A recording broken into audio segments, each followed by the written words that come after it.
Apologies again. I keep doing that. Since I switched over to doing a few cricket games, I keep pressing my hotkey for streams and closing it down. So let's do that again.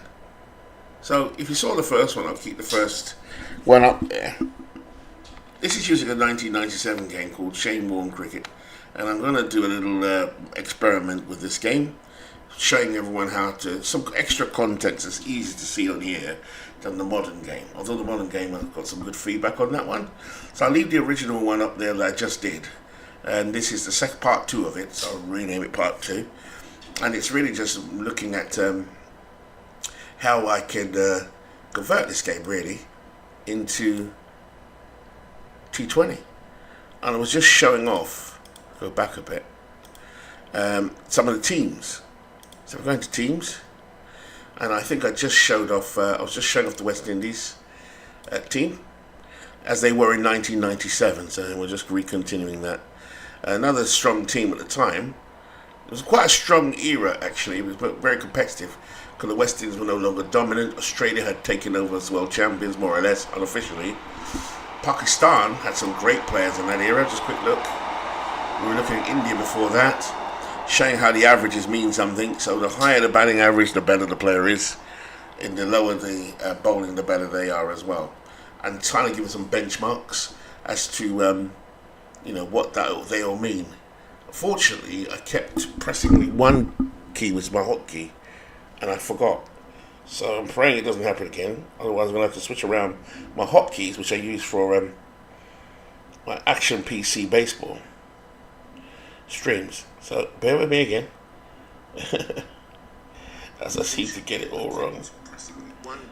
Yeah, it seems like I'm live again. So yeah, apologies for that. I'll keep part 1 up. This is part 2. So looking at Pakistan as they were in 1997. And there's some greats again, Hall of Famers. So Amahos Sahel. Saida Anwar, as you can see, by 48, his average would come down. Bearing in mind, this is mid-career, isn't it? So by the end of his career, it would come down just a touch. But again, like I said, any batsman in their 40s is good. He's very aggressive, actually. The game has him as moderate, but I'll leave it as that. Ramiz Raja, a very controversial broadcaster now. Again, that's about right. Not a bowler. Ijaz Ahmed, a very, very good batsman for them. And here's another scandal man, like we saw Azharuddin recently. Salim Malik was also done for match fixing. It was an era of great change in cricket. There was a lot of television, cable TV, coloured pyjama cricket in 1992 World Cup, which revolutionised the game. It had already been revolutionised originally in 1977 with an entrepreneur called Kerry Packer buying the best players in the world. Cricket's always had controversy, major controversy. There was a guy called Alan Sanford about 10 years ago who heavily invested in the very same T20 cricket. There was $1 million for whoever won the game. This tournament was set up. Anyway, the West Indies won that, or the West Indian team won it. However, this Alan Sanford turned out to be running a Ponzi scheme, so that was the end of him. But T20 by now, by the mid-2005, from 2005 onwards, has just grown and grown and grown and grown and grown. Here's a famous guy for Pakistan, Inzamam ul Haq. Could not field, like putting Babe Ruth to play shortstop, but was an outrageously talented batsman. Very aggressive. He would do well in T20, average 44. So we're going to get into the game now. Before I go, there's 2 more Hall of Famers here. In fact, there's about 4 more. Wasim Akram, if you look at his bowling, there he is, fast, lefty as well, and he's 22. So you can see, like I said, anything between 18 and say 25, 26. In fact, 18 to 30 is decent. But 18 is rare. World class 22, 23, maybe even 24 for a fast bowler. That's outstanding. And Wakar, they're known as the 2 Ws. Wakar and Wasim. Cricket has a way of partnering up the best bowlers of their era, and this is, like I said, this is a 1997 game, written in 97. T20 did not even exist. Hello, World's Game, just showing a little bit more cricket, on the channel. And keep going on. Just look at some of the teams in that era. And also down here, there are 2 other players we'll be calling the Hall are very good. A leg spinner again, I mentioned in the previous upload, I think about 10 minutes ago.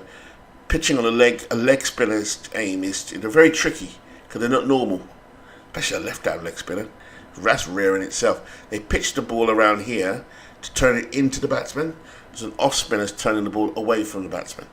So there are two different types of spinners. In fact, there's many types of spinners, but the two main ones are leg and off. Leg spinners became popular in the 1990s. Shaklee Mustak is an off spinner, like I said. He will turn the ball away from the batter. 36 is not a bad average, like I said, for a spinner. Anything around the 30 to say 36 mark is decent. By the end of his career, they brought that down to 29. So just this is where it was. Oh, last one. Before we get into the game, there's a couple more teams. I'll just look at them briefly. Just to get a flavour for the players. Hi, what's game, and hello everyone who's coming in. This is England, good old jolly England. Oh, the Empire and all that. Everyone wants to beat England. Mike Atherton, a very defensive opening bat. Stewart, aggressive. Yeah, that's right. I can do it from memory. Hickwood seen as the golden child, a new thing coming from Zimbabwe to save England. He had a good career, but never did really become what he was supposed to become. Any other stars? So any Hall of Famers in here? Atherton is a borderline because of his toughness. His average dropped down to 39, as did Stewart's. There's no Hall of Famers here apart from probably Atherton and possibly Stewart, who also backed up as a keeper. Good players though, like Darren Gough, 27 bowling average. I've explained what the averages are. Caddick, so there we are. So we'll move on quickly. One more famous team of the era. There's plenty of famous teams in the era, they're all good. South Africa had just re-entered into the cricket world based on the fact that because of apartheid, they were banned from 1969 right the way through to 1992. And they were readmitted in 92 and they did well. But they're kind of known, the DNA in Test cricket or cricket is known as the bridesmaids. They're always the bridesmaids of cricket.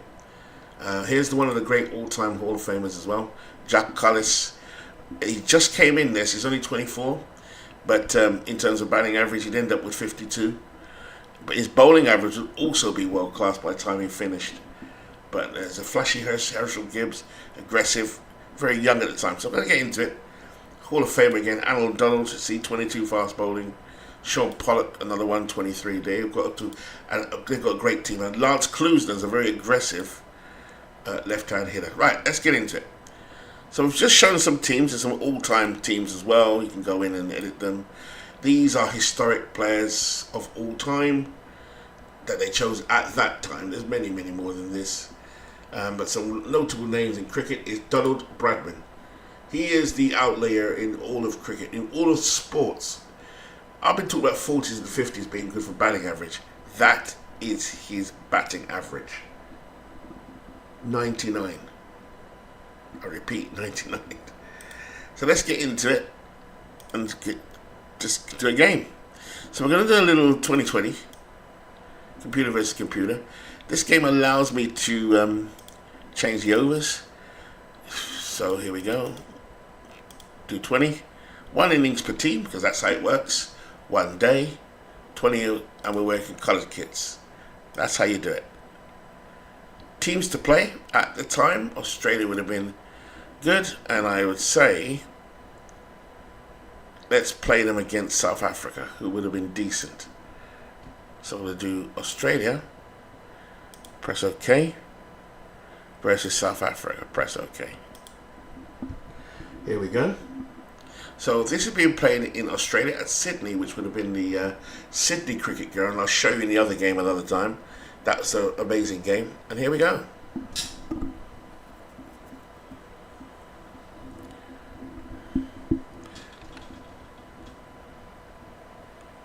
This is AI versus AI.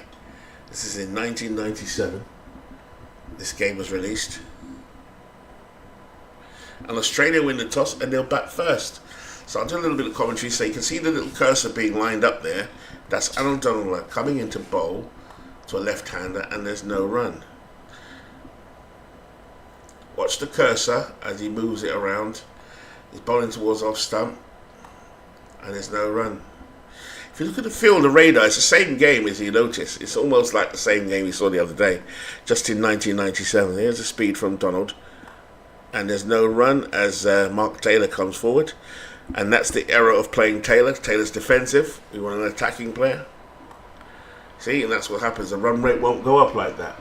Now, this game is set for 20 overs. The AI doesn't know that 20 years later the T20 would actually exist. But it does actually work out for some strange reason. So Taylor playing very cautiously. Last ball of the over, 6 balls per over. Donald comes in, bowls on the off stump, and Taylor plays it defensive. Look for a run, and there's no run. So Australia none for none. That's not the kind of start you want to see in T20. But I say it's not programmed for T20. I'm only going to do like a bit of this. Here's Schultz now coming in now for South Africa, bowling to the more aggressive Slater, who bangs it away for 4. No, he's only going to get 2. The runner's cross, as you can see on the right hand side. So Dwayne and Wordsworth's game with him, he's still here. But here's Schultz now coming in now for South Africa. He's a left-hander, and Slater forward defensive. There's no run. Oh, it's actually War batting, sorry. And War comes forward. War is a good bowler batsman. So Schultz coming into War. War waits for it. And he drives into the covers, and there's no run. So a good start here from South Africa. I mean, this is ridiculous from Australia. But I say it wasn't programmed that way. So it thinks it's playing one-day cricket, which is a 40-over match, but it will pick up quickly. I'm pretty confident it will. It's just South Africa just bowling really, really well. Okay, Dwayne, so you get the idea of the game. Hopefully there's more nuance to it that you'll see in the next couple of overs. This is an old version of the AI, so of course, but it still plays well. You can look at the field, still only 1 or 2 players in the outfield. It didn't even know the game was going to be created in real life. But if you see, everyone's in the infield, bar 1 player, maybe 2. So this is very defensive here. So I'm going to see how it goes, and then I'll load up the real thing. Okay. So what the cursor's doing is where a little white cursor is, a square or a rectangle, is the bowler lining up where he wants to bowl. Because the bowlers won't, like pitching, they'll vary their bowling. Let's stop. 2.5 overs gone now. Donald now, who's a fast bowler, coming into War. War waits as the field moves around. It's a quick delivery. It's a 3 without loss. That's shocking. Last couple of I'll do 2 more before I switch games.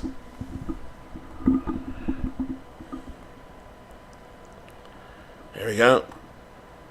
There's no run. Schultz to Taylor.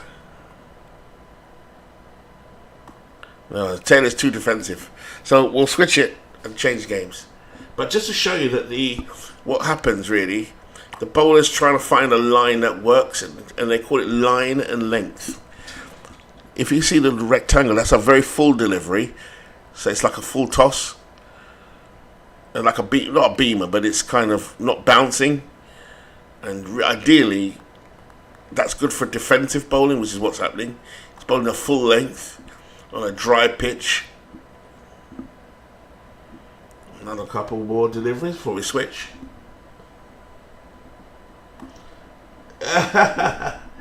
Yeah, this is an old game trying to play T20, and I'll switch it up for this one in a moment. I was more showing it for Dwayne, who came in under Beatles. Okay, just give extra context to the game of T20 cricket. It wasn't invented in 1997, but the game here is trying to play it. As you see, it's too defensive. Right, so I will stop that. Yep, and abandon match. So that is the old game of doing it. The scorecard. This is a scorecard. As you see, it was not out. It's a nice scorecard actually. And then you get the bowling stats as well. How many balls? Taylor's faced 18 balls and scored 1 run. That's pathetic. Mark Ward's faced 8 balls and scored 2 runs. So that's not good, obviously. I think I've explained the averages. Here are the bowling so far. Donald has bowled 2.2 overs. 4 is the maximum in T20. 1 maiden, which means he bowled an over where no runs were scored. That's a maiden. And he's taken no wickets. Nobody got no one out, but he's only conceded 1 run. Schultz 2 overs, 1 maiden, and you say none for 2. That's how you say it. So we'll abandon the game, like I said. Just press exit. Continue. And quit. And we'll go to the real game. And what you'll see, was gamer, hopefully, is the real thing in a minute on my Steam. The game I've been showing off this week is an older version. Sorry, it's the latest version. The new version is coming in a couple of weeks, called Cricket 24. And here it is. I have to make sure I don't press the wrong buttons on here. Here we go. So what you're going to see me do there is replicate that game we just saw and try not to press the number 1 key. So we're going to play a game. Press play. I'll go home. Play now. Create a new men's match. And we're going to scroll down to, we saw Australia yesterday, didn't we? But I've given a bit of a rundown of Australia in the 90s, so I just went past it. There we are. I just gave a little rundown on them last time. And we're going to play them against India or Pakistan 90s. Because they were a flamboyant team, full of controversy. If I can find them again. The West Indies are the champions team of the 90s. Let's just do that one instead. No. Let's try and find something. Right, that's a controversial team. South Africa. Trying to find a 90s South Africa. They're not set up the way ideally I would like to set up them to easy to find. Right, we'll stay with Pakistan. They're an exciting team, and so are Australia. So here we go. We've set them up, both teams, for T20. Match settings. We choose the stadiums. The stadiums are like this. Here's some Australian stadiums, some English stadiums, some West Indian stadiums, and then some world famous stadiums. We're gonna play in Dubai. No, we're gonna play in Lahore. We're gonna play in Pakistan. T20. Everything's set. Just have to choose the lineups and kits. And there's some great kits in here. There we are, India versus Pakistan. These are the kits that we used in the 1992 World Cup. And I explained that some of these players are not suited to T20. Yeah, I wish. Was game, I wish. Oh, how I wish. You'd end up doing the reverse, actually. So we're going to go with, we're going to put Hayden in there. He's more aggressive. So I'm using some tactics here. If I could tell you a bit more about the teams, Mark Waugh, you heard me talk about them earlier. They broadcast them a couple of days ago, actually. So, right, so that lineup's set.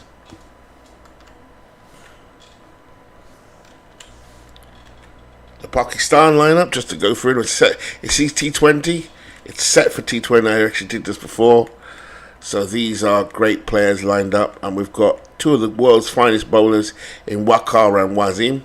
Waqar Yunis and Wasim Akram. Here we go. I don't want to mess with the kit. These kits were made by someone else. Start match, shall we? This is in Lahore, Pakistan. So if Christopher Slovic was here, he might actually know all about this. Because Chris is out in Pakistan at the moment. There we go. Just a little 2020 for RGL does his and Beatles does his. We'll see how it goes. I'll try and speed it up. I'm going to take the commentators off if I can remember how to do it, because I'll be commentating over it to make it a little easier. Come on, come on, come on. So it's loading up the stadiums. It's taking a couple of seconds. The graphics in here, I can't wait for the new game to come out. It's going to come out in a couple of days, I think.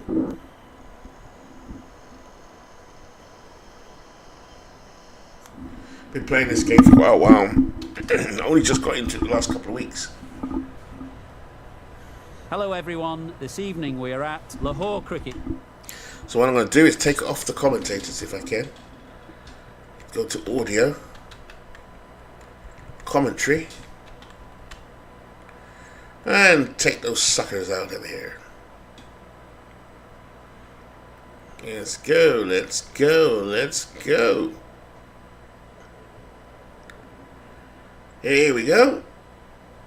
Done, and put the vocals up for the crowd and the players. Now we are ready to rock and roll.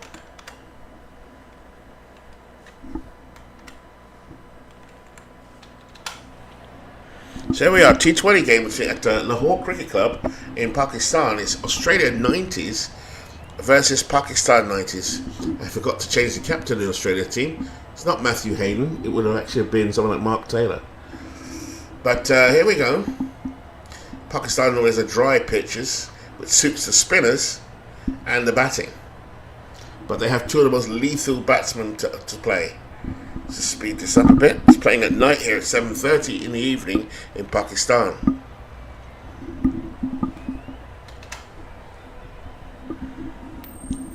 Coin toss, Matthew Hayden leading the team today. He's drafted the team, and Salim Malik involved in a controversy where he's been banned from cricket eventually, but at the time he was the Pakistan captain for match fixing. Kind of like, the whole Black Sox scandal that happened a lot in the 90s in cricket. So here we go. And who's going to bat first? Normally batting first is an advantage in cricket,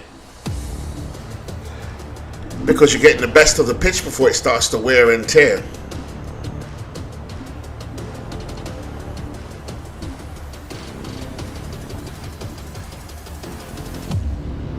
So here we go.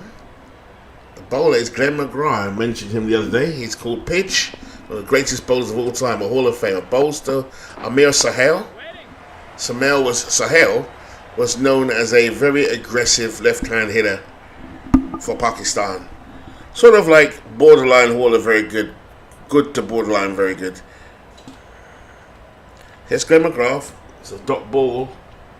Comes in there, bowls to Sahel. He's very aggressive, exciting player. Turns on off his legs and he'll get a single.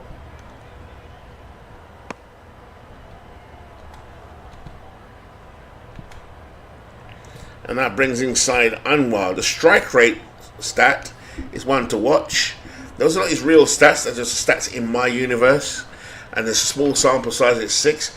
But a strike rate of over, say, 150 means he's going to get lots of runs per ball. It's not a stat in cricket that's normally used much, but it indicates how aggressive or defensive the player is. But in T20, it's definitely an important stat, because you want your batsman to be making not just runs, but to be aggressive, to make the runs as quickly as possible. So that's where the strike rate for batsmen and bowlers counts a lot more when reading the stats and understanding the tactics to use. So the run rate at the bottom of the screen is 3. It's a power play, so they want to take advantage of the fielders. There's only 2 fielders in the outfield in the first 6 overs of T20.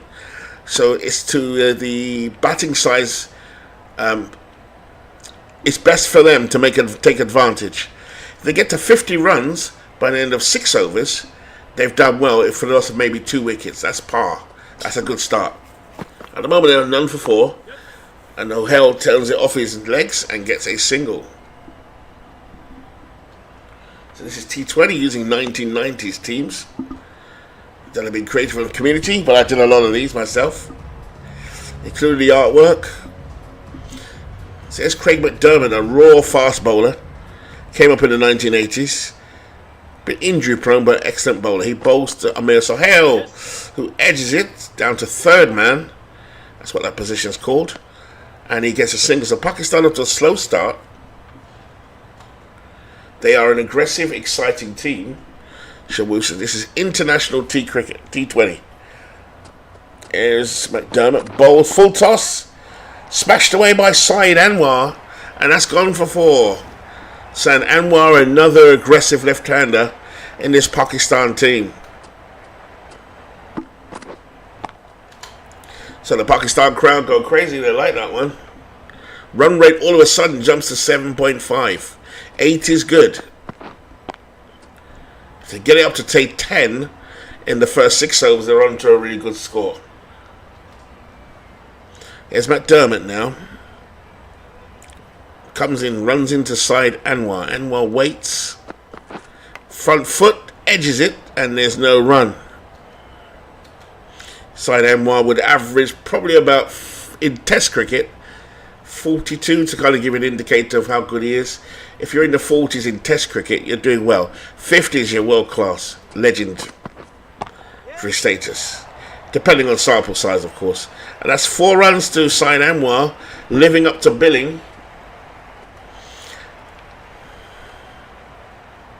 If you look at the little yellow lines underneath their names, when it goes green, they're confident. They're not confident yet. They have to play themselves in. They're assessing the conditions. They're trying to get used to the speed of the ball, adjusting their eyes to the light. It takes time. So 3rd over now. Glenn McGrath comes in to bowl his 2nd over. Bowls that short, attempted a hook by Sohail, and there's no run. 6.46 the run rate. Here's McGrath, comes in, bowls to Amir Sohail. Sohail on the front foot, that could be out. And Pakistan, living up to their billing of being risk-taking, have lost their first wicket. So one of the left-handers is gone. Nice catch out there by Shane Warne. No, by McDermott. So the first wicket down for Pakistan. Like I said, to get to 50 in 6 overs for the loss of maybe 2 wickets, they're okay. Here's Shahid Afridi, otherwise known as Boom Boom. I don't need to tell you what he will do. Here's Anwar now facing McGrath. Chopped away by side of a nice stop in the infield by Australia. And there's no run. Glenn McGrath would be a Hall of Famer in baseball terms. In he comes now, bowls to side Anwar. Anwar, tucks it up in the air. That could be out again. It's out. What a start by Australia. Side Anwar thought he had a bit more time. Lofted it in the air. They're trying to be aggressive too soon, maybe. Trying to keep that run rate above 8. And a bad start to this match from Pakistan.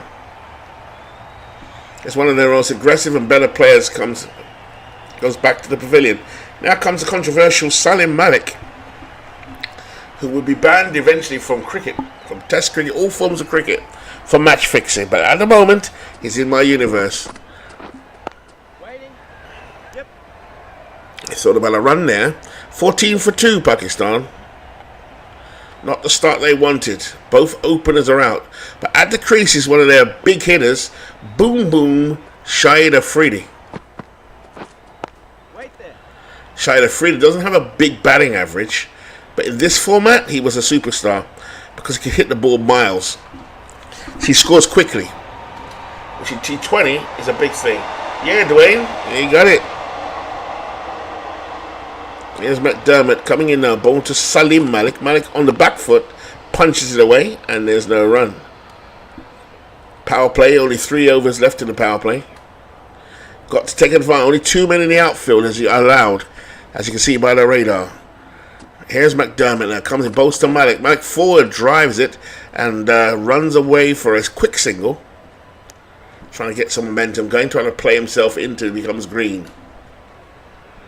He was a good player in his day, but here's Boom Boom Afridi. He's only faced 2 deliveries. In comes McDermott. And a card hit there from Afridi. He is a crowd pleaser, and that's gone for 4. Boom Boom Afridi.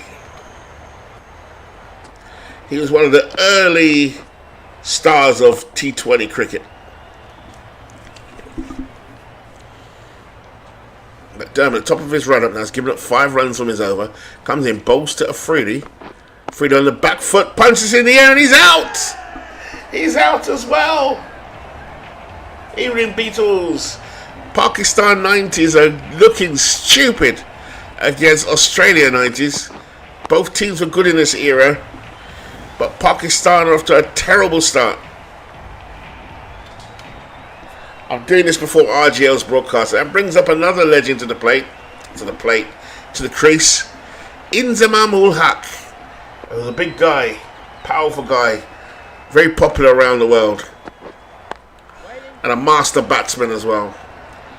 So Pakistan's 2 best batsmen are at the crease. There was another master batsman called Javed Miandad, but he kind of was an old man by the mid-90s.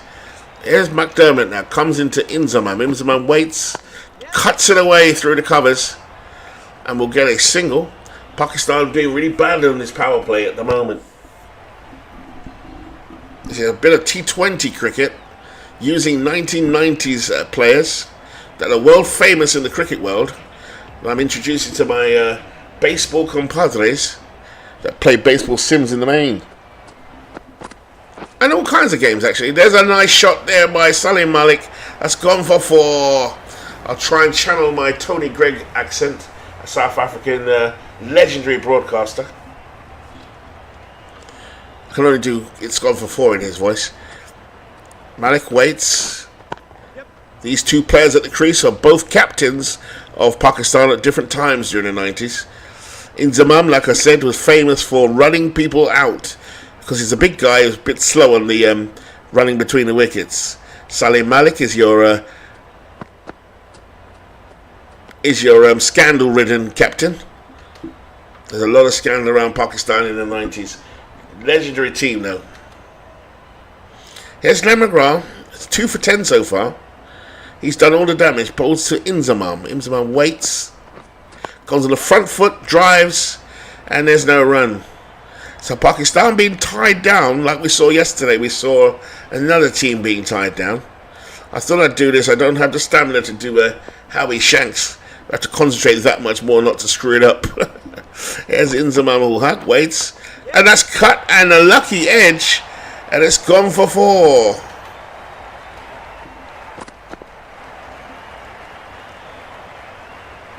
Here's Inzamam now, waits now for McGrath. McGrath coming in, bowls. Nice punch away there by Ulzman. No run. Run rate up to 6.21 again. Want to keep it around the 8 mark, but they're blowing the power plays. 1 over left. They've not taken advantage of it. Here's McDermott to Salim Malik. Goes on the back foot, punches away, a single and a fumble there. But a field down, there's a run out. And a replay, as Pakistan weren't going to go for the run. This looks as could be out. Salim Malik struggling to put his bat down. They go Dwayne, he's out. He's out. Pakistan have lost their 4th wicket.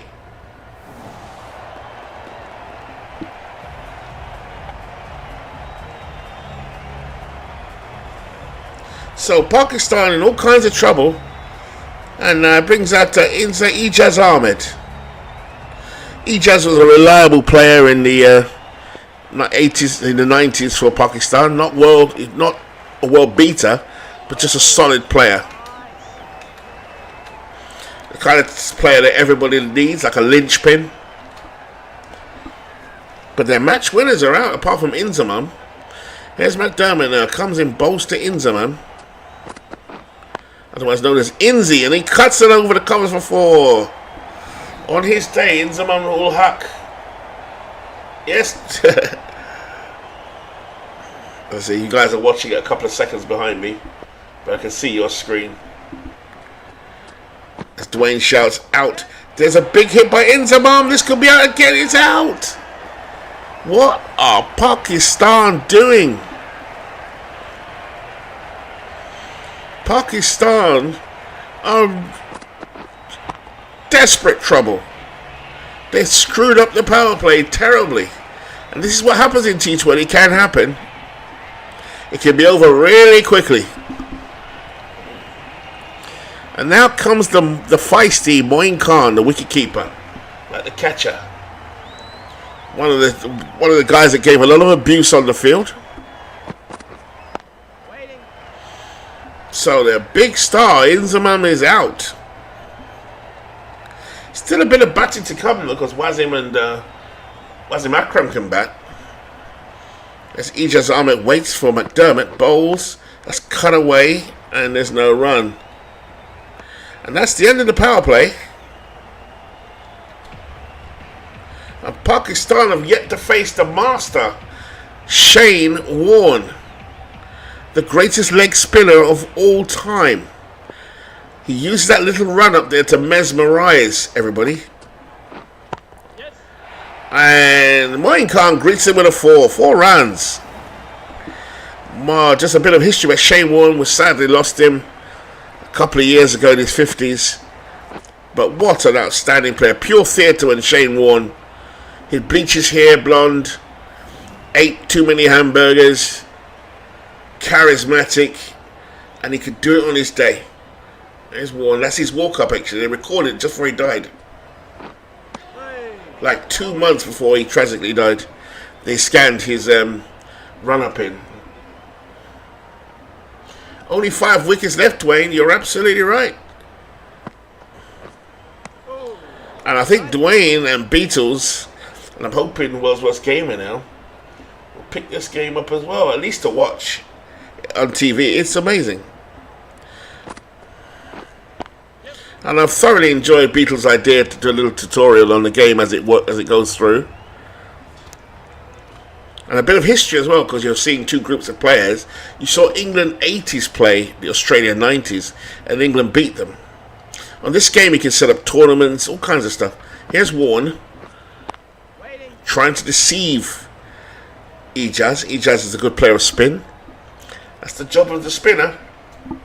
They're either there to contain, or in Shane Warne's case, take wickets, but he has to use a lot of psychology to do it as well as skill. A really good spinner will tease and taunt and tease and taunt. Here we are, McDermott now going for his 3rd straight over. Coming in now, bowling to Moin Khan. Moin goes forward, nice, attractive looking stroke. And I don't think they even went for a run there. They're trying to consolidate there. When they go green, they're going to start hitting. But at the moment, they're all amber. McDermott is green though. Here he comes, runs in his bowl, short.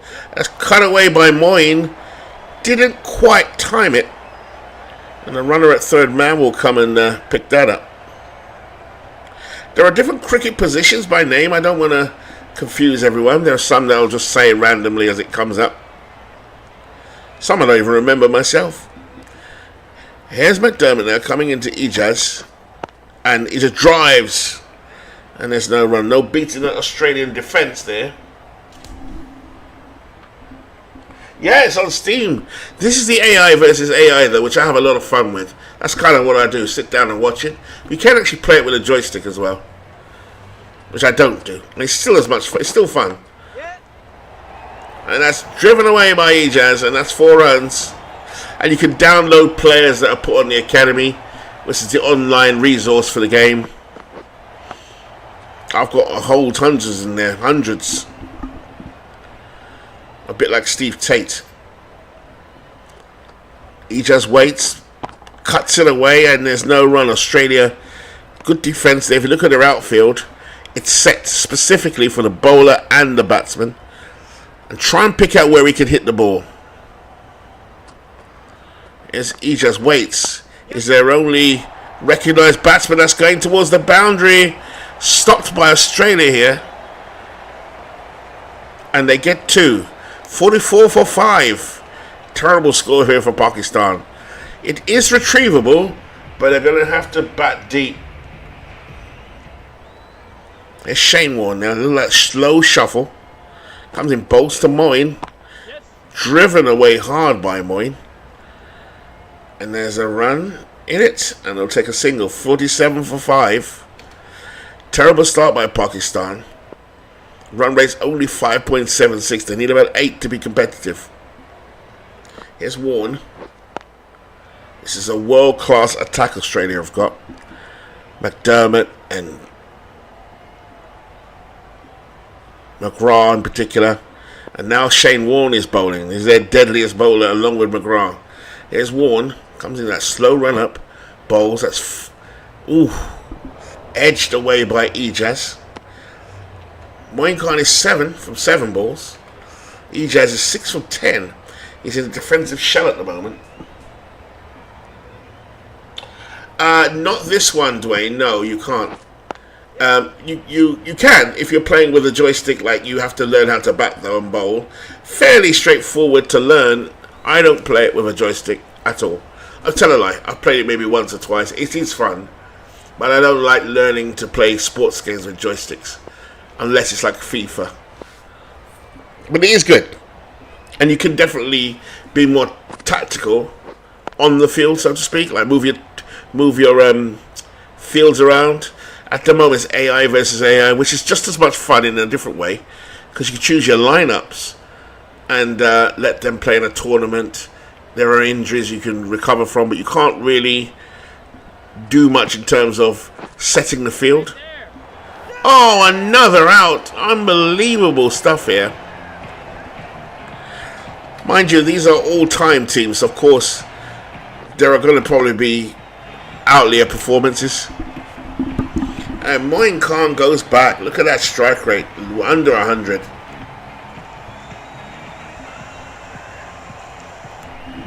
Are you considering buying it, Dwayne? I'll tell you the game to buy, Dwayne.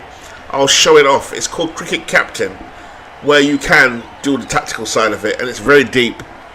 I do play it quite a lot. I'll show it to you.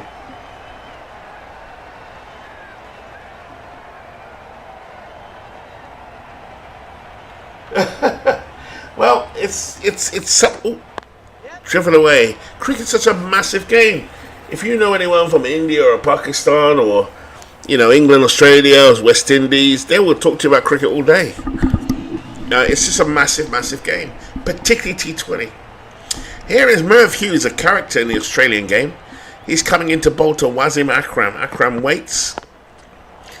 But what you can do, Dwayne, there's a game called Cricket Captain 23, which I also have in Steam. I can show you that, and you play as one player. It won't do AI versus AI, funny enough, but it will do one player. But you can play head-to-head against someone else online.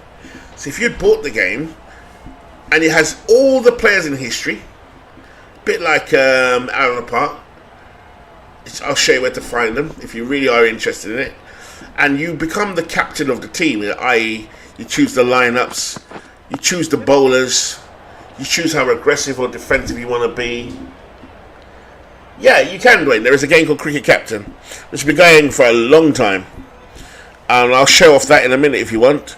So you can, I don't know how to do the voting thing, but if you want me to show Cricket Captain, I will, because it looks like Pakistan are going down the tubes here. So we'll see how Pakistan go for a couple more overs. Shot. Because they're not looking good. In fact, what we can do is that there's a function in here which we can use. I'll let this over play out and I'll show you how to use it. This is Cricket 22. Cricket 22 is the 5th iteration of this series. They've got different names though. There was before Cricket 22 was Cricket 19. Before that was just called The Ashes, which is the name of the England-Australia rivalry. It's played every 2 years. Before that, it was called Cricket 17 or Don Bradman 17. And before that was Don Bradman Cricket 14. All of which are fantastic. I'm glad you like it. But I'll show you the other game in a minute. Here's Ijaz Ahmed. Waits for Shane Warne. Question to who's watching. What do you think of Shane Warne, who is, sadly we lost him, but he was a rock star of cricket. What do you think of his run-up? It's kind of like mesmerising. That was his way of kind of saying to the bowler, batsman, I'm going to beat you. And that's a shot by Ijaz, the last recognisable batsman for Pakistan. Wasim Akram at the crease now as a left-hander hitter. And he's a big hitter, Wasim Akram. Superstar, Hall of Fame bowler. He waits now for Shane Warne. Warne to Akram. And they're going to probably go into the shell for a couple of overs just to consolidate before they hit out again. This is the rhythm of T20. We've already had 10 overs gone. Here's Warne. Slow delivery. Oh, he beats Wasim outside off stump. And there's no run. Again, in this type of cricket, you have the lefty-righty thing. It's slightly different in cricket, but it does disrupt the other team, the fielding team, if there's a lefty and a righty batsman at the crease. As is the case with Wasim Akram, left-hander, and Ijaz, a right-hander. Because the field has to keep swapping over, and that's tiring. Here's Warne, that slow delivery, and down the track goes Ijaz, but he's not getting any purchase on it. So Ijaz a very slow 12 at the moment. And now we come to big bad Merv Hughes. Hughes comes in, bowls to Wasim Akram, beats him through him, and it doesn't hit the stumps. What a delivery by Merv Hughes. Merv Hughes was a character in the 1990s. Bowls to Akram has gone red, and that's hit high in the air. This could be out. And it's out again. The Pakistan are throwing this away as I do my Tony Gregg South African accent. Pakistan throw it away here in Pakistan. We're in Islamabad, he would say. And another wicket down as Merv Hughes strikes. It's all over Pakistan, I think. There's nobody else that can bat. These are just bowlers. 56 for 7. Here's Hughes now, bowling to Ijaz Ahmed. The only hope they've got. Driven. They'll only get a single. Thought about 2.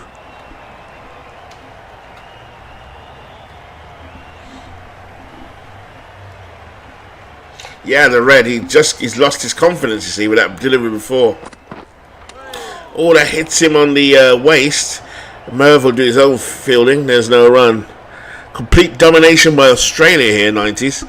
But we saw Australia 90s lose yesterday to England 80s. Beat them handily. Oh, there's a shout for LBW. And not out, says the umpire. Australia might appeal it here. And decided against it. Hughes at the top of his run-up. Comes in now to bowl to Aqib Javed. Beats him outside off stump, and Aqib Javed is red. So another bowling change for Australia as one of the Waugh twins comes in. This is Steve Waugh with his swinging deliveries. Oh, that was nearly out. A cheeky run by Ahmed, and they'll get a single. Steve Waugh was a master batsman. Great captain in his own right. Not known for his bowling though. Here he comes, bowls. And that's hit high in the air by Aqib. And yet again, another wicket as Pakistan continue to throw it all away. To sum up Pakistani cricket at the time, exciting but mercurial, and this is one of those nights. As Tausif Ahmed comes in now, a bowler. He's not going to last long. 58 for 8. Ijaz is waiting. Drives. And there's a single in it for Ijaz Ahmed. His goal moves to 14. 15. Here's Steve Waugh, top of his run-up, polishes the ball. Runs in medium pace. Tausif comes forward, smacks it down the ground. It hits Ijaz and a throw to the stumps. But I think he's safe. Pakistan in a deep hole here. 60 for 8.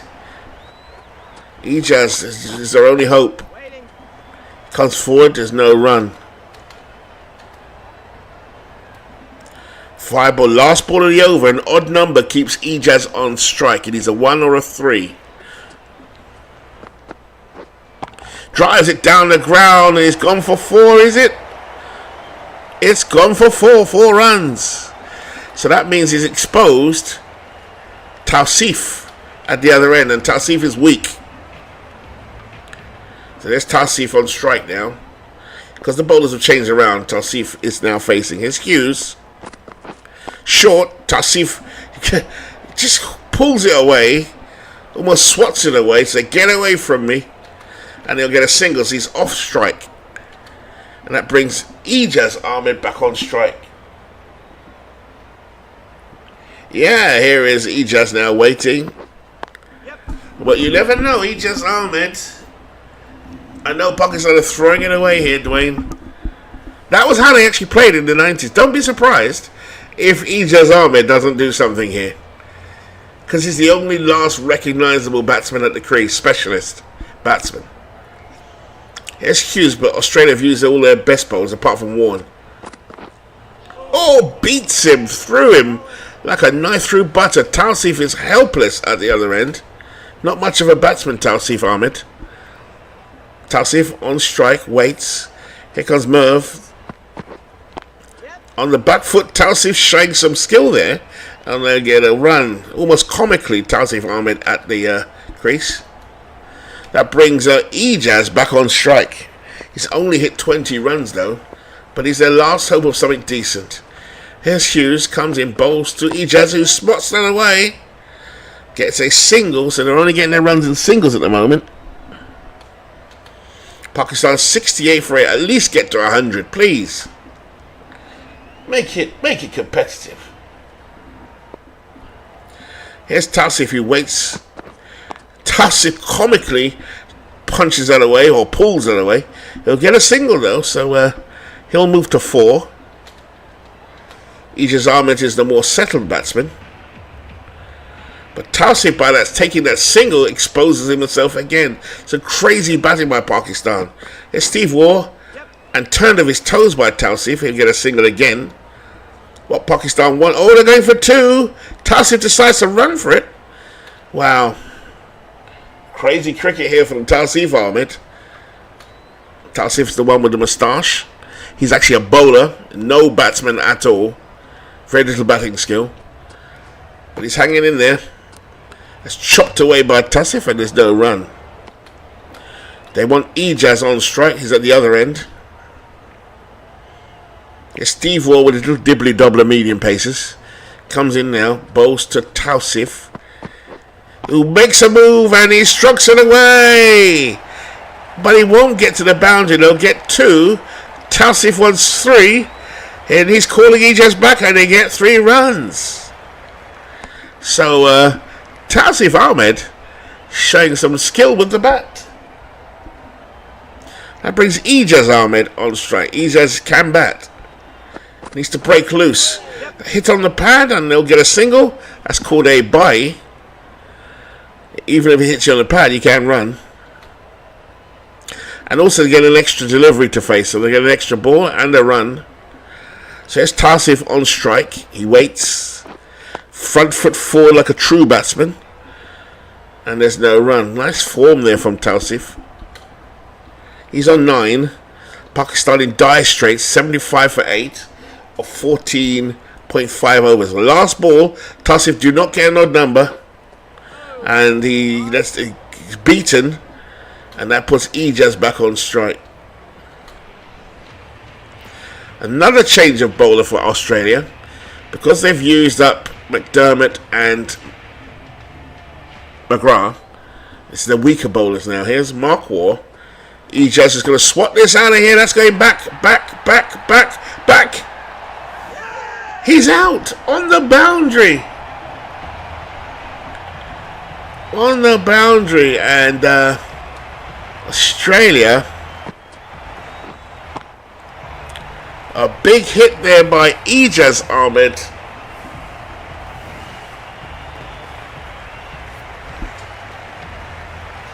Sadly never got going.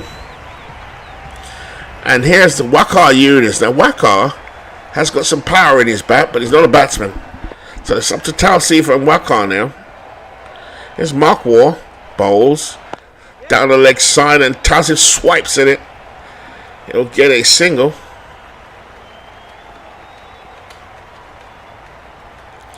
Mark Waugh, again like his brother Steve, his twin, not much of a bowler really, they're just part-time bowlers. And a nice hit there by Wasim Waqar. Did they get a run?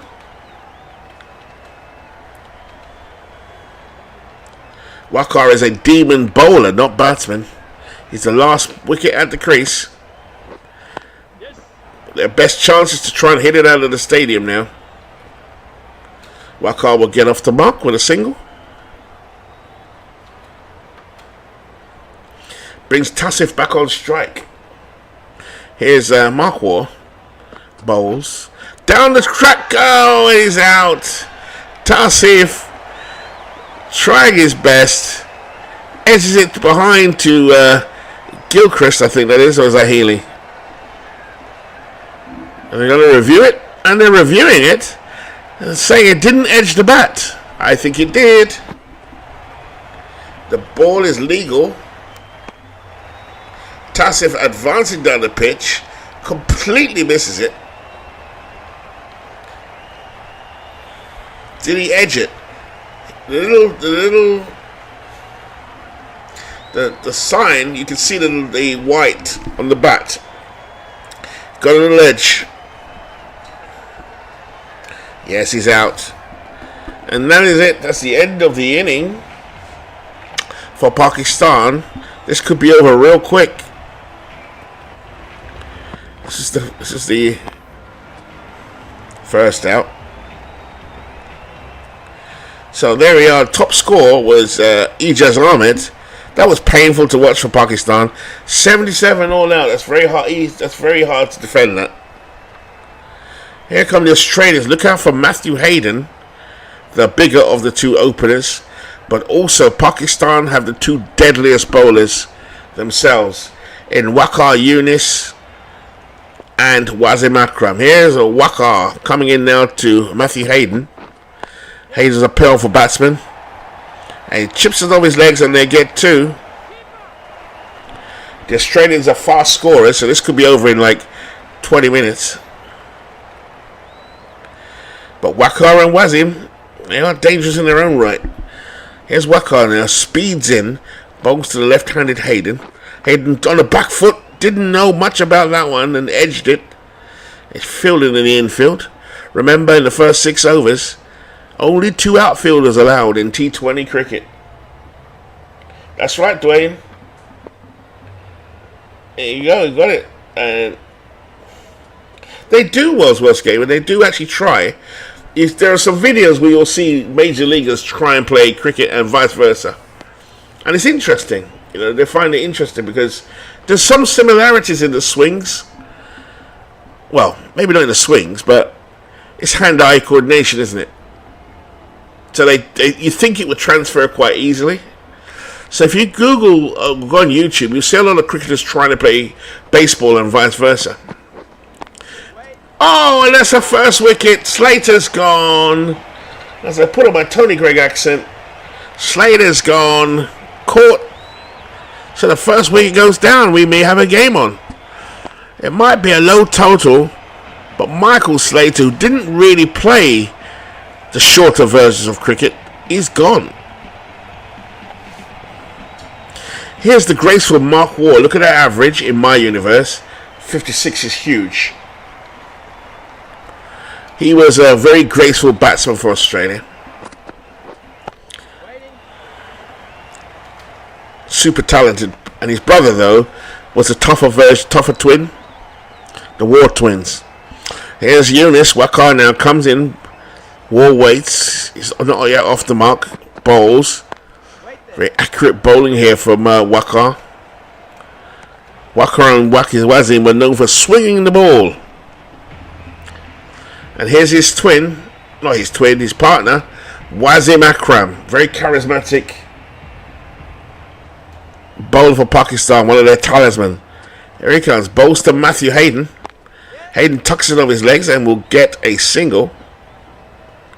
Australia, just a bad start. They're 4 for 1. Wasim Akram, known for his swinging balls, if I can say that. That's taken off his legs by Mark Waugh, down to third man. And they've thought about 2. They'll stay. There's no rush for Australia. And that brings up Wasim Akram. Akram comes in, bowls to Matthew Hayden. Hayden waits. Front foot by Hayden. A very powerful hit. He'll get 2. You see, D. Scott, I was saying this to everybody, that Major League Cricket has been launched. It was launched this year. And you're right. Who would have thought you'd see a Major League Cricket league? And it's out there. It's T20. It's the coming sport, I'm telling you. So D. Scott Howard has also seen it. Seattle has a team. I think Miami has a team. So welcome in. It is the game of the future. Certainly cricket-wise. Oh, nice stop by Pakistan. In the 1990s, it didn't exist. You're seeing 2 teams from the 90s play, so not really lined up the way they would be. Not every player that you see on the field would have played T20 on this particular sim. But I do have the versions, the proper T20 lineups for teams that do play in what's called the IPL, the Indian Premier League. In Australia, it's called the Big Bash. You Google it, Big Bash. But the IPL is where all the noise is. Pakistan have their own T20 league now, it's becoming very popular. The Caribbean League, which is called the CPL, is also very popular because the West Indies play a brand of cricket that's very flamboyant, shall we say. Pakistan are very similar, but they're more mercurial. Here's Waqar coming in bowls. And part of the reason I'm using the 90s is because there's a lot of footage out there for these guys. For even if you were interested in who is Waqar Younis, or who was Shane Warne, who was and then you'll start to get into it. Like I used to get into baseball. Not saying you'll all convert, but there's 7 people in here at the moment watching cricket. I love it. Beatles eternally encouraged me. Dwayne has encouraged me. It looks like D. Scott's into it as well. It is, absolutely. It's called the Big Bash. And they have baseball as well. Sorry. Australia are very good at baseball. From what I remember, even in the Yankees, in the turn of the century, 99, 98, didn't they have a guy in the bullpen? What was his name? Miller? Andrew Miller? Lefty. Coming out of the bullpen. The Dutch have had their own. Hensley Meulens, who played in the 90s for the Yankees for a brief time. I'm sure he was Dutch or from Aruba, which is a Dutch colony, I think. Also, Andrew Jones. Where's he from? He's not American born, is he? Bumble, oh my God, no. D. Scott Howard is the man. You know your cricket, D. Scott. Bumble is the name of a player who is in this game, by the way. He's funny, from Manchester, which is up north in the UK, in England. He's a fantastic, he's still around, a great, funny commentator, wasn't he?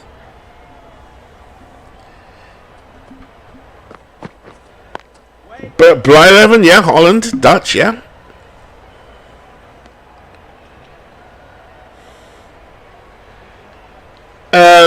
There's quite a few major leaguers actually from. Where is Honus Wagner originally from? I'm sure he was born in the US, but again, you can trace back the European heritage back, to these times. Aruba, that's what I thought, yeah. And where is Andrew Jones from? Isn't it Aruba? I could be wrong. So here's the third wheel in the Pakistan bowling attack. Kind of like the rotation. He is Aqib Javed. Very spiky, feisty character. This is going to be over in no time at all. That's hit away by Mark Waugh. That's gone for 4. As we watch the Australians chase down this target quite easily here. This game being played in Pakistan at Lahore Stadium. German descent. You see, a lot of European, especially at that time, a lot of Irish playing baseball. I was surprised that who was the first popular Italian in Major League Baseball? There's a trivia question for you, Beatles. Xander Bogaerts, yeah, that's from Aruba. Hello, Ken Castro. I've got a lot coming up here in different sports, mostly baseball. Of course, I love my baseball. I'll be doing some Howie Shanks tomorrow, following a wonderful broadcast. That's an out again. Another out. So is this game, as Akib claims the wicket of Mark Waugh. Australia do have a powerful lineup. This is all 1990s Australia versus all 1990s Pakistan. So everyone's a good player. And there's some Hall of Famers. So welcome in, Ken. Ed Apaticcio, the first popular baseball player of Italian descent. That took me by surprise because I thought it would have been sooner. But I think he came around, was it 1920s Beatles? Maybe the late teens of that century. Here's Akib Jabid, 1 for 5, already taking a wicket. Coming into the powerful Matthew Hayden. Chopped away. Hayden made his debut for Australia in the 1990s. But it was fierce competition with Michael Slater, Mark Taylor, Justin Langer. But Matthew Hayden will hold the world record at some point for highest runs in a test match. And he beat Brian Lara's record, the famous Brian Lara. But then Lara beats it again. This is a test match. Hayden is an all-time great, I think. I would call him that. Big burly player. Graham Lloyd, that's who I was thinking of. That's the one World's West gamer, Graham Lloyd. He was an Aussie. Waiting.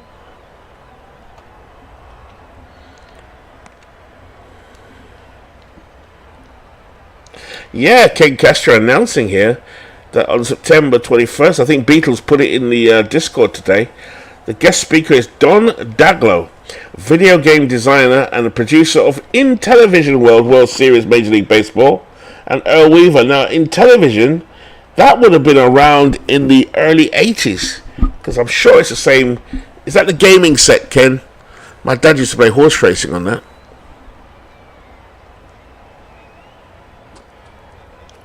Tony Lazarus was my guest too, but I knew it wasn't eventually, as Australia continued to chase down this score.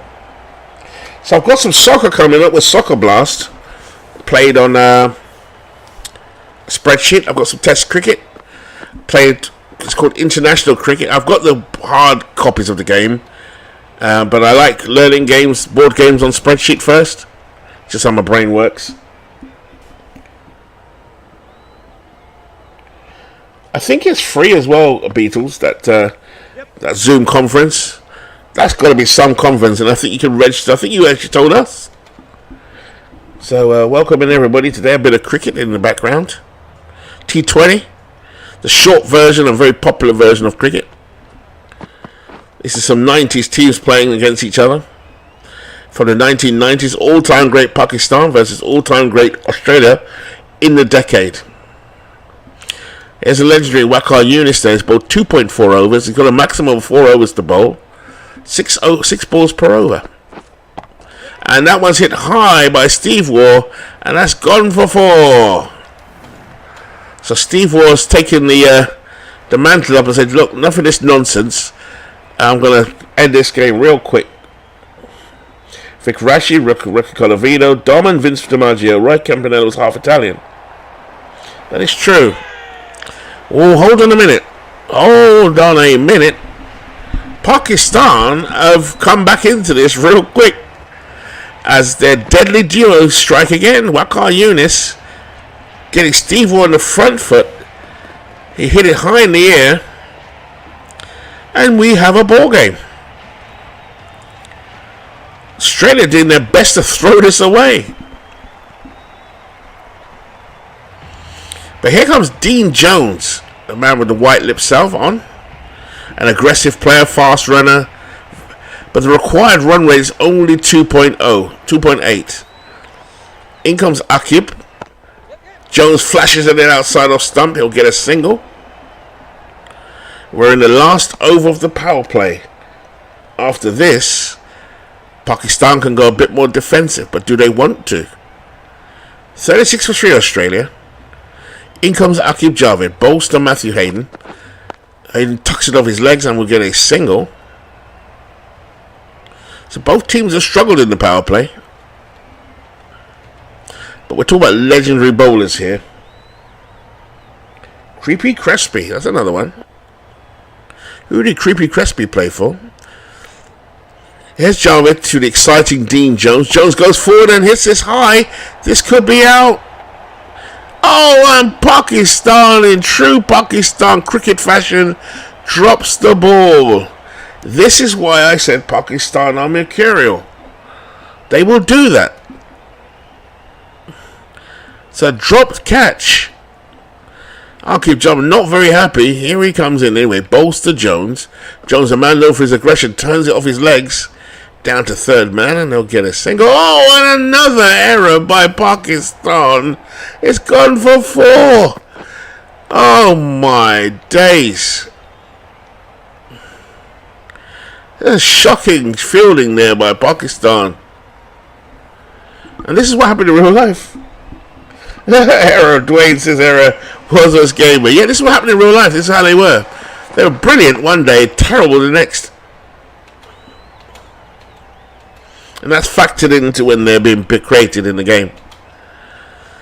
Akib Job is still shaking his head here, the sloppy fielding. And he runs in now to bowl to Jones. Jones is 7 not out. Jones puts his front foot forward, drives. They'll get a single. Good shot, but the fielder's in the right place. And that's the power play over. Pakistan can now move their players outside of the circle. The ball ideally should be in that green section in the middle, across the screen. That's called a good length. Here's Wakar now bowling his 4th consecutive over. He's been destructive so far. Bowls to Jones. That's a short delivery. Jones can't get on top of it, but he'll get a single as he pulls it away onto the leg side. Wakar Yunus has been deadly so far, as he would be in real life. 2 for 24 for Wakar. The Irish populated the baseball leagues quite early, I guess.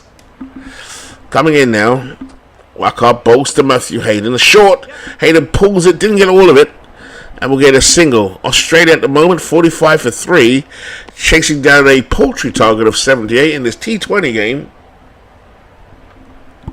Creepy Crespi, yep, I do remember the name, I just couldn't remember. I mean, what a name, Creepy Crespi. And didn't a lot of Italians play in the Pacific League for some reason? Chopped off his leg by Dean Jones. Australia now moved to 47 for 3. And Wakar coming towards the end of his spell. 4 overs is the maximum. 4 times 6 is 24. 24 balls he's allowed to bowl. Here's Wakar Yunus coming back in again. Sweat pouring over his forehead. Bowls. Hayden just giving him that respect. Punches it away. No big swings from Matthew Hayden. He's capable. And there's no real need for Australia to be aggressive because they're way ahead. In comes Wakar Yunus, bowls to Jones. Jones crouches, waits, front foot forward. A real technical shot that. And there's no run. Dean Jones, a front foot player. He goes forward to the ball rather than wait for it to come onto him. Here's Wakar. Last ball of his spell has been very good today. Bowls to Jones. Jones makes great footwork by Dean Jones. This could be out though. He's out. Australia are doing their best to make this competitive. Wakar with his last ball of his spell. Jones, who's aggressive, went for it. Straight to Shahid Afridi. And Australia are blowing it. We saw this yesterday. I did not know, as Beatles Eternal says, Rocky Marciano's first love was baseball, but he failed tryouts with the Cubs due to the throwing arm. Here's Greg Blewett now. Oh, good fielding by Pakistan this time. 30 is all they need. They should still get there with plenty of ease. Here's Akib Javed now to Greg Blewett. Blewett waits. And that's a full-blooded drive and it hits the stumps. But the runner can still advance. This is the second or third night I've shown some T20. The shorter, faster version of cricket. The most popular one, and as D. Scott Howard confirmed, as I said yesterday, there is a Major League Cricket league. I definitely say to you all, if you want a bit of a fun, I think the season just ended. I think New York won it. Good question, D. Scott Howard. Are there fights in cricket? Shot. Are there confrontations? Yes. In fact, you can Google this, you can video this, go to YouTube and look at Dennis Lilly, who we talked about yesterday, and Javed Miandad threatened to kill each other. I mean, it's what we call handbags. You know what I mean? Yep.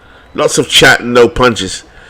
There are episodes in cricket where people have been intimidated by fast bowlers bowling at their heads or breaking their arms.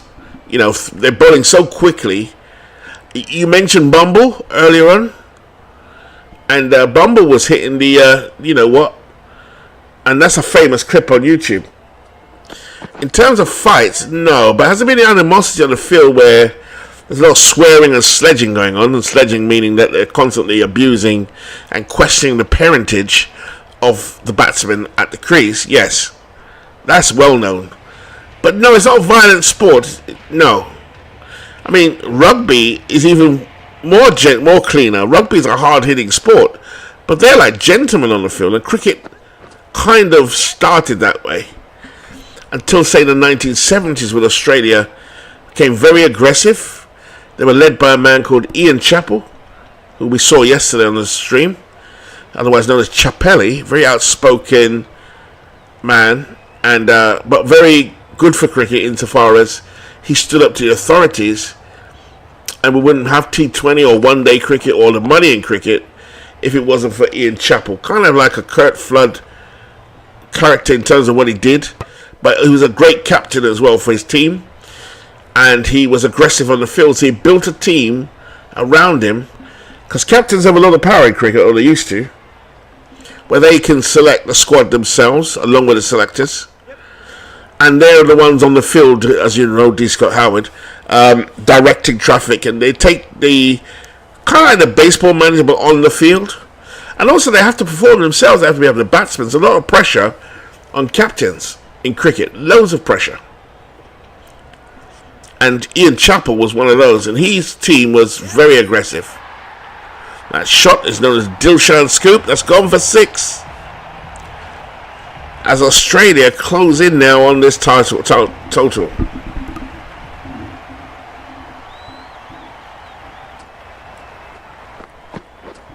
Yep. Yes, Dwayne, you're absolutely right. You know, soccer is definitely a rough sport. I love soccer. That's my absolute favourite. Because so many teams play it. The International World Cup, obviously, European Champions League, the European UEFA leagues or cups. You've got all these wonderful soccer leagues around the world as well, very competitive. The Premier League, obviously. Even MLS is interested with Messi there now. You know, but cricket, made no mistake. T20, I mean, I'm using a sim here to show off 1990s player playing a game that most of them didn't play. Because by 2005, most of these guys were retired or banned from cricket. A lot of controversy with the Pakistan team, but mostly during the 90s, a lot of players were involved in match fixing allegations. I've been hanging around Ken Castro too long. Here we are. So here's Tassif Ahmed now, as we close in on the end of this game. 65 for Australia. Tassif bowls. We saw Tassif put up a little bit of a fight with the bat when he was batting. Australia 65 for 4. This one's nearly over, and I'll quickly show cricket captain before I lock up the stream. There's Tausif bowls to Matthew Hayden. Hayden drives. He's kept a cool head, Hayden. He's 28, not out. And there's a misfield again by Pakistan. What are they doing? Tausif trying to encourage the fielder, but he's not going to get much for that. Tausif comes in there, bowls to Matthew Hayden. Hayden patiently drives into the covers, and there's a single. Hayden moves to 29 not out. Greg Blewett's only 7 not out. They only need 12 runs from 62 balls. It's Tausif outside the off stump and chopped away by Blewett. A cute, clever shot. They'll get 2 for it, maybe 3. No, Greg Blewett was a decent player during the 1990s for Australia. Could open the innings and play in the middle, play everywhere. There's Ahmed. Both the Blewett beats him outside the off stump. How did that not hit the stumps? And Ahmed Sahel agrees with head in hands. 10 required from 60 balls. That's easily accomplishable. And here's Shahid Afridi. Bowls, beats his man outside the off stump. Hayden for once looking unsure. A little bit too late. As both D. Scott Howard and Dwayne Martz duplicate each other. I do a little bit of rugby as well. I'm not a big rugby fan, but I live in Wales, and Wales live for rugby. Oh, but the people that made this game are Big Ant. Please check them out. They do lacrosse. They do tennis. A great tennis game. I think it's called AO Tennis 2. The new rugby game's coming out. They do was it Aussie rules for? Oh, shot. As Matthew Hayden says, enough. Let's get this over and done with. They do lacrosse. They do Aussie rules football, which is something else. I don't even know the rules for it, but Aussie rules is something else. So here's Shahid Afridi.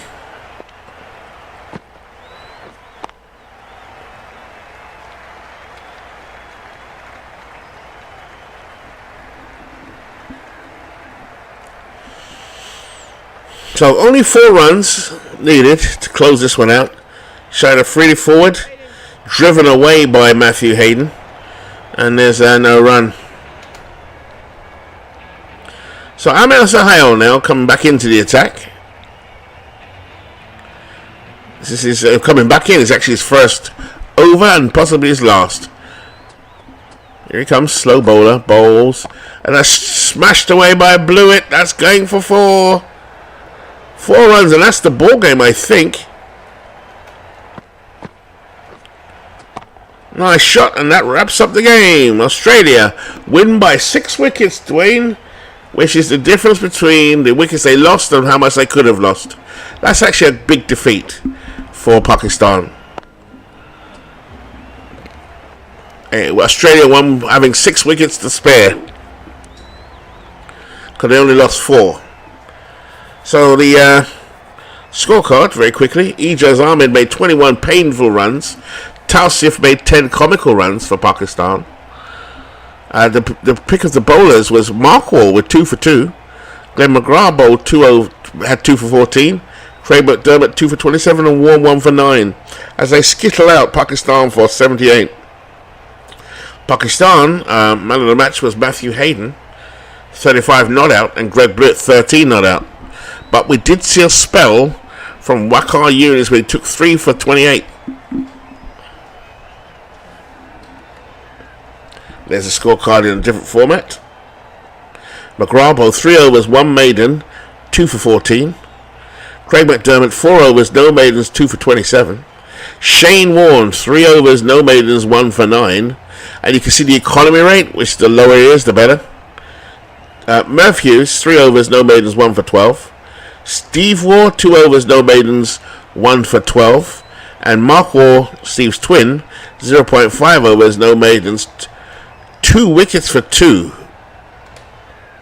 And there's the scorecard for Australia. Excuse me. Hayden 35 not out, and Greg Blewett 13 not out. Pakistan, Waqar Younis 4 overs, no maidens, 3 for 28. Wasim Akram, 2 overs, no maidens, none for 17. Now, why didn't they persist with Akram, I do not know.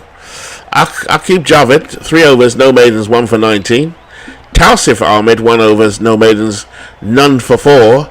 Shahid Boom Boom Afridi, 1 over, no maidens, none for 6. And Amir Sahel, 0.1 overs, no maidens. Thank you, Dwayne. Thank you so much. I'll just quickly flip to the other game just to show you what it looks like. I won't play it, but I'll show you what it looks like. The one where you can actually manage. So thank you, everyone. But there's another game coming up. Not a whole game. I'm just going to show another version of cricket game. Popular on Steam. Called Cricket Captain. And here we go. With a quick look at Cricket Captain. Which is a game I've been playing for well over 20 years. Yeah, I'm going to show you the other game now, Dwayne. It's on here now. So on screen, you'll see this in a second. It's Cricket Captain, and we could probably do a little bit of fun with Beatles Eternally here as well, because he is an Ireland fan.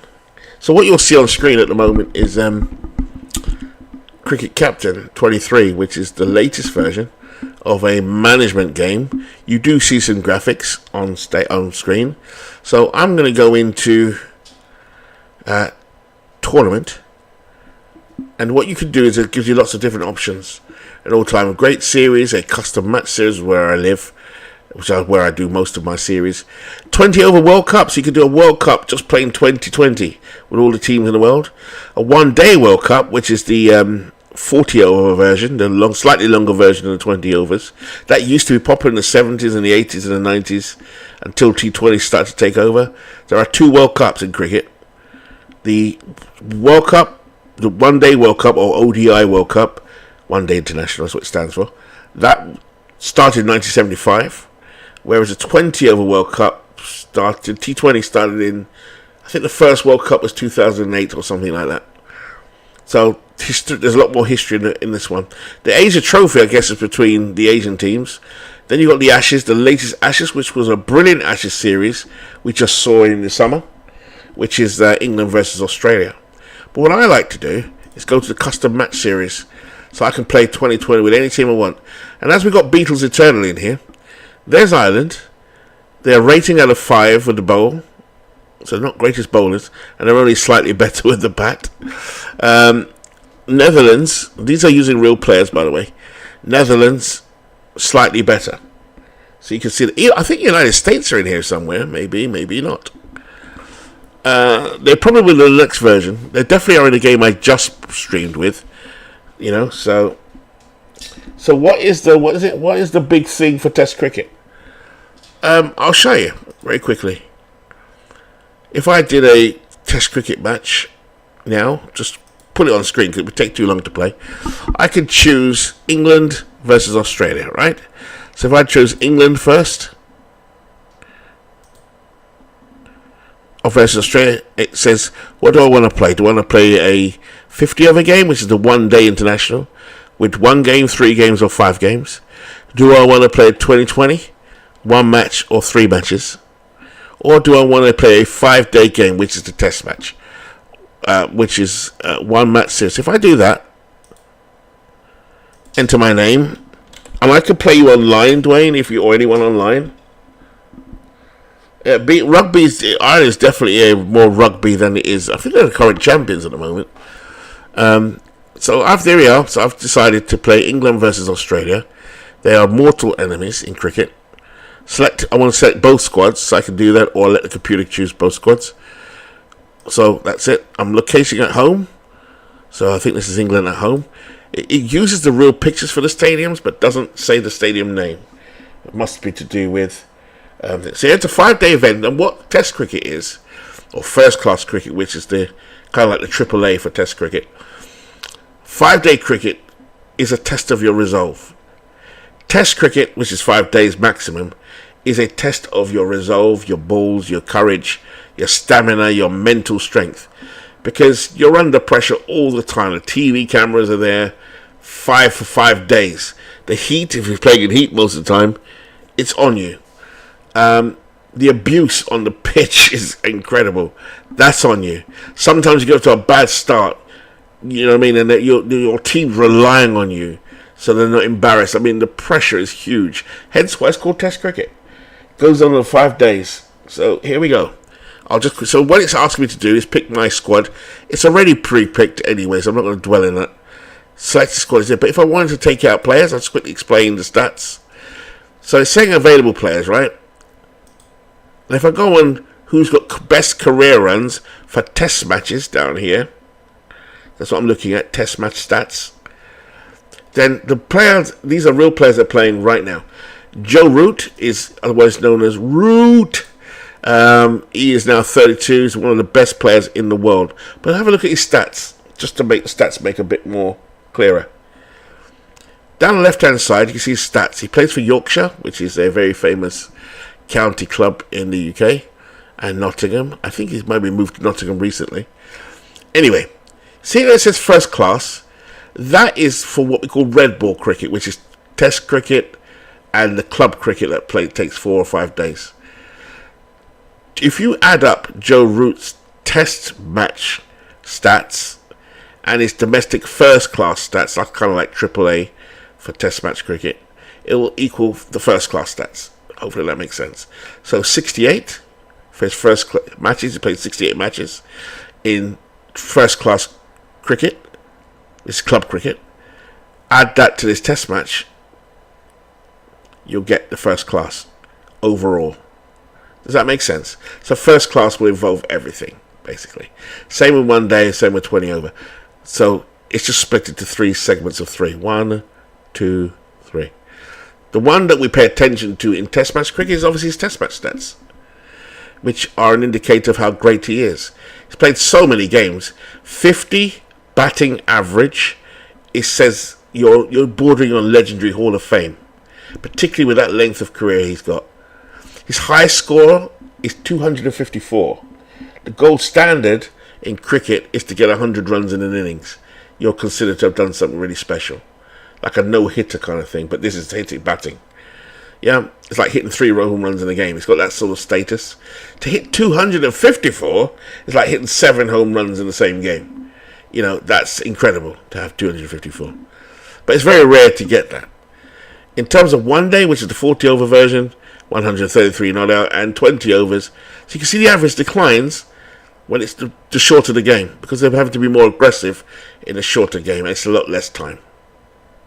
So that's the stats. And just to show you what it looks like, just to get this towards the end. We go to the game itself. Both teams are selected. Hold on, it's telling me I've got too many here. It's got too many Australians. I'll just get rid of a couple. Remove. 15. I've got to get rid of a couple more. These are all really good players. I didn't even know who to get rid of. Australia's so strong these days. One more to get rid of. Let's get rid of Harris. So now we can play the game. And here it is. It's been played. England versus Australia. It says play match. So I've got to check my lineup for the last time. My keeper is Johnny Bairstow. My captain is Ben Stokes. My bowlers are Jimmy Anderson, the legendary Jimmy Anderson, about 40 now. He's a world record bowler, I think it is. And the other bowler is Ollie Robinson. But I might want to change that, put Stuart Broad in there. He's just retired. So that's my opening 2 bowlers for England. Right? I won't go into the details of each player, but the opening batsmen are the tough guys. They're the guys that they have to face a hard, shiny red ball. So they are normally tough and durable. But England at present are playing a style of cricket that is very, very aggressive. Look at their batting averages. You now understand the batting averages. They're quite low at the moment, but the game hasn't updated since the summer just gone. So Zach Crawley's average would be like 30-something now. Ben Duckett's would probably be the same. 40 is a good standard to be at, as a minimum to be a very good test player. 50, you're heading towards world-class Hall of Fame, especially over a period of time. What also comes into play, though, is their form. They're out of form in this game. 5 stars, Harry Brook is in form. So they don't like to bat very well, so I might want to change them with someone down here in reserve, but there's no one there. I didn't select him in my squad. So we continue and show the game itself. These are the Australians, because I can choose, as even though I'm playing on my own, I can change their team around if I wanted to. So there's the fun side of it. They've got some great players. Look at their averages. Khawaja 47, Warner 45. As I said, above 40, you're good, particularly as an opener. This is almost as good as 50 odd as an opener. Labuschagne, young player, 57. Steve Smith is an all-time great. He's played 96 matches at 59. That is unheard of. That's almost outlier. In fact, it is nearly. There's only a few people ahead of him in all time. Same with the bowling. Same thing. The lower the average, the better they are. Whereas in the batting, the higher the average, the better they are. Strike rates in batting. This is test match batting. 71 is outstanding, and yeah, I can't really say much to this. They're all aggressive. It means how often they're going to score runs off each ball. There's a 71% chance that every time a ball comes to David Warner, he's going to score. So that kind of shows it's more like the batting averages, really. And then just go to the game. I'll spend 2 minutes doing this. And here we go. Next time I'll stream a game. England have won the toss. Tactically, that has an impact. Normally, if you bat first, you tend to win because you're having the better end of the pitch. And to cut a long story short, just do one inning. Every ball. England coming to bat, and I am going to tell them to be defensive. As you can see here, I can tell them to be aggressive or slightly defensive because Australia got a good bowling attack. And this is it.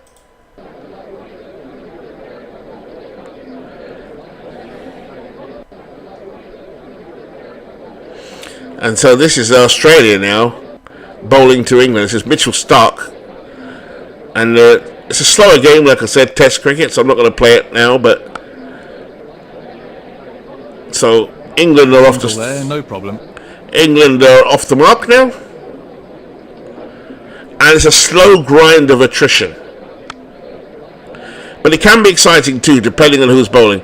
The pitch, by the way, the stadium, this has been played at Lord's, which is the famous England. So the first over is over. Duckett's on ones, Crawley's on nothing. And they'll say England lead by 1 run, it's 1-0. The time is going, 11:04 a.m. They'll play for 2 hours, so that 1 over took 5 minutes. The sun is out. The light meter's good. The bounce is average, which is interesting. The pitch is good for batting, but the ball won't bounce very high. And the outfield is average, which means it's not going to be a fast outfield. So do one more over just to show you. I've kept them defensive, but let's see what happens if I go a little bit more attacking. And what happens is the longer they're there, the more settled they become. And eventually, the more settled they become, the confidence goes up, and they make more runs. This is at Lord's, by the way. That's what the stadium actually does look like. There's no run. Here's Cummings now, the Australian captain. Bolster, Duckett on the back foot. And there's no run. Cummins comes in, Bolster, Duckett on the back foot again, and there's no run. This is Duckett's first season in Test cricket, I think. Tries to swipe that one away, and there's no run. This could be a maiden over now for Cummins. Comes in, bowls in, and a little chip away there by Duckett, and that's the end of the over. A maiden over there for the Australian captain, Pat Cummins. Stamina goes down every time they bowl. So here we go. Back to the attack. Crawley, Bolster, Starc, Bolster, Crawley, and that's gone for 4. All the way. Nice shot by Zach Crawley. That one goes through to the wicket-keeper. Starc comes in, Bolster, Crawley. Crawley on the back foot again. The ball is hard and shiny. So you just see off the new ball. No run again. Good bowling here from Mitchell Starc, one of the best in the world. That one hit back to Starc, no run. Here's Crawley, waits, and they'll take a single. Duckett. More run added to the total. England 5 without loss, and so on and so forth. That is it. Now, the last bit I will show is the actual highlights for Dwayne, who was interested in this particular game. If I don't want to see every ball, which I don't, I can just put it on runs and wickets and chances. So every time there's some runs, then I'll see the highlight. Fielder can't stop them stealing one there. It's Duckett on the back foot. So you can adjust the highlights One more run. to however much you want to see. And I'll just do one more change of highlight. I only want to see medium, fours and wickets and chances. I'll keep these. See, they're getting more settled as they go on. Beating that side off stump of appeal.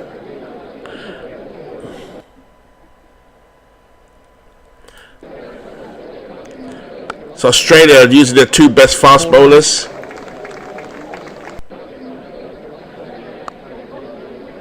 I can tell that Timing was the key there. Australians are not being attacking. You look at their field, and this is where they're setting their field. Normally in Test cricket, you see 3 slips. There's 2. And these have all got different fielding names, which I won't even go on to do today. And that's it. You can move them around. To answer Dwayne's question, you can move them around. I don't have control of Australia's field at the moment, but there is a way to do that. And I'll show it in another stream another day. So, that's it from MV. I wanted to show Beatles something completely different,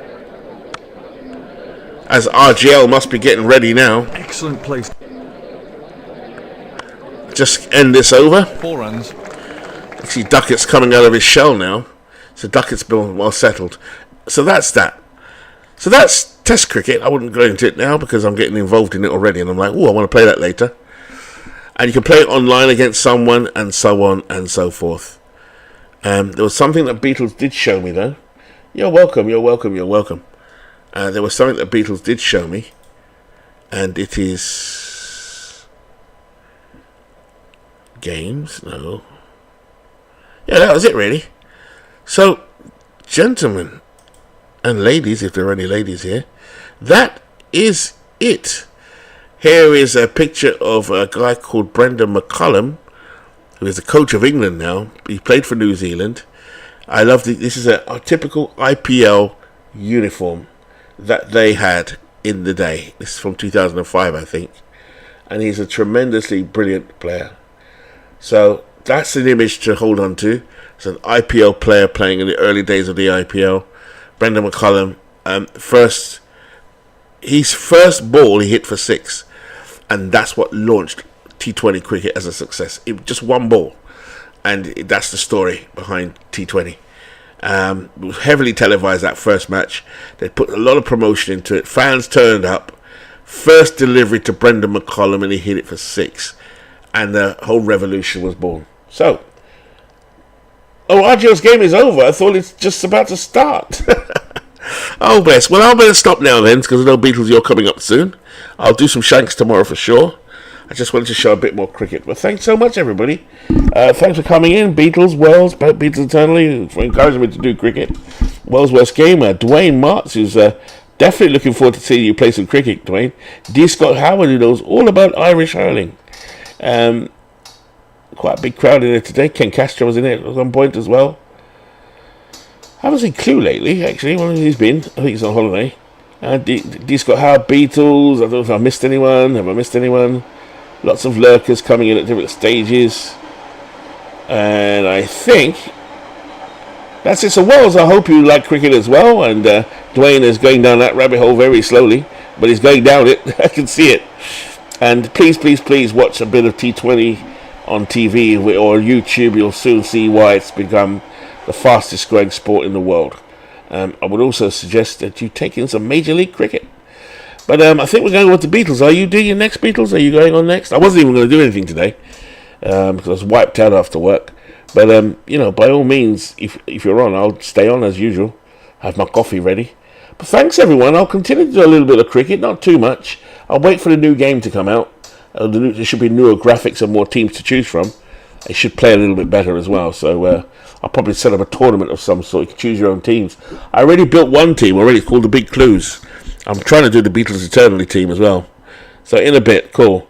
All right, everyone. Thanks for coming in today. I really, really appreciate it. I really can't tell you how much.